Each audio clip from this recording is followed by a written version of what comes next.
বিসমিল্লাহির রহমানির রহিম। গণপ্রজাতন্ত্রী বাংলাদেশ সরকারের মাননীয় প্রধানমন্ত্রী ম্যাডাম ডক্টর জুবাইদা রহমান, শহীদ পরিবারের সম্মানিত সদস্যবৃন্দ, মাননীয় স্বরাষ্ট্রমন্ত্রী, মাননীয় প্রতিরক্ষা প্রতিমন্ত্রী, নৌবাহিনী প্রধান, বিমান বাহিনী প্রধান, জেনারেলবৃন্দ এবং পরিবারবর্গ, উপস্থিত সামরিক ও অসামরিক কর্মকর্তাবৃন্দ, প্রিন্ট ও ইলেকট্রনিক মিডিয়া থেকে আগত সাংবাদিকবৃন্দ, আসসালামু আলাইকুম। আজ 25শে ফেব্রুয়ারি জাতীয় শহীদ সেনা দিবস।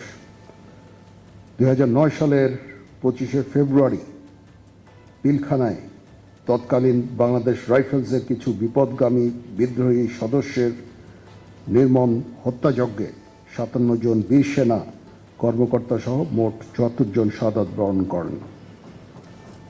প্রথমে আমি মহান রব্বুল আলামিনের নিকট সকল শহীদদের আত্মার মাগফিরাত কামনা করছি এবং তাদের পরিবারের প্রতি সমবেদনা জানাচ্ছি। মহান রব্বুল আলামিন সকল শহীদদের জান্নাত নসিব করুন, আমিন।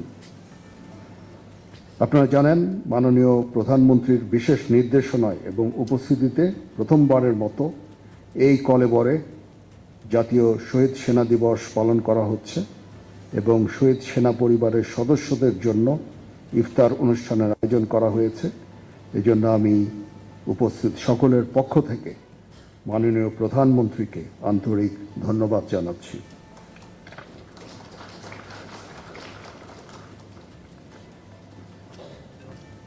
দুই সালের 25শে ফেব্রুয়ারি নিয়ে অনেক কথা হয়েছে। একটা কলঙ্কজনক দিন। তদানীন্তন বিডিআর সদস্যদের কর্তৃক যেই বর্বরচিত হত্যাকাণ্ড সংঘটিত হয়েছিল তা ইতিহাসে নজিরবিহীন। পিলখানা ঘটনার পর শহীদ পরিবারের যে সংগ্রামী জীবন শুরু হয়েছিল তা মসৃণ ছিল না। শহীদ পরিবারের সদস্যদের সন্তানগণ জীবন গড়ার ক্ষেত্রে পিতা বা পিতামাতার স্নেহ ও মমতা থেকে বঞ্চিত ছিল। শহীদদের প্রতিটি সন্তান আমাদেরই সন্তান। বাংলাদেশ সেনাবাহিনী সর্বদা আপনাদের সর্বাত্মক সহযোগিতা নিশ্চিত করে যাচ্ছে এবং ভবিষ্যতেও তা অব্যাহত থাকবে ইনশাআল্লাহ। বাংলাদেশ সেনাবাহিনী এবং বর্ডার গার্ড বাংলাদেশের সম্পর্ক মহান মুক্তিযুদ্ধে আত্মত্যাগের মাধ্যমে রচিত হয়েছে। আমাদের স্বাধীনতা সার্বভৌমত্ব অক্ষুণ্ণ রাখার জন্য বাংলাদেশ সেনাবাহিনী এবং বর্ডার গার্ড বাংলাদেশ যৌথভাবে কাজ করছে। আমাদের জাতীয় জীবনে যেন 2009 সালের 25 ফেব্রুয়ারির মতো কোনো ঘটনা পুনরাবৃত্তি না হয়, এজন্য আমরা বদ্ধপরিকর এবং আমরা সকলে ঐক্যবদ্ধ হয়ে একটি সমৃদ্ধ বাংলাদেশ গঠনে কার্যকরী ভূমিকা পালন করব ইনশাআল্লাহ। পরিশেষে আজ মাননীয় প্রধানমন্ত্রীর উপস্থিতিতে পিলখানায় শাহাদাত বরণকারী সেনা সদস্যদের পরিবারবর্গের মাঝে আস্থা ও আশার সঞ্চার করেছে। বর্তমান সরকার অতি সম্প্রতি দায়িত্বভার গ্রহণ করেছেন।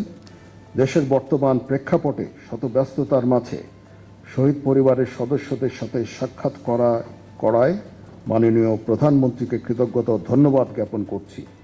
এছাড়াও এই অনুষ্ঠান সুন্দরভাবে আয়োজন করার জন্য সেনা সদরের এজি শাখাসহ সংশ্লিষ্ট সকলকে আন্তরিক ধন্যবাদ জানাচ্ছি।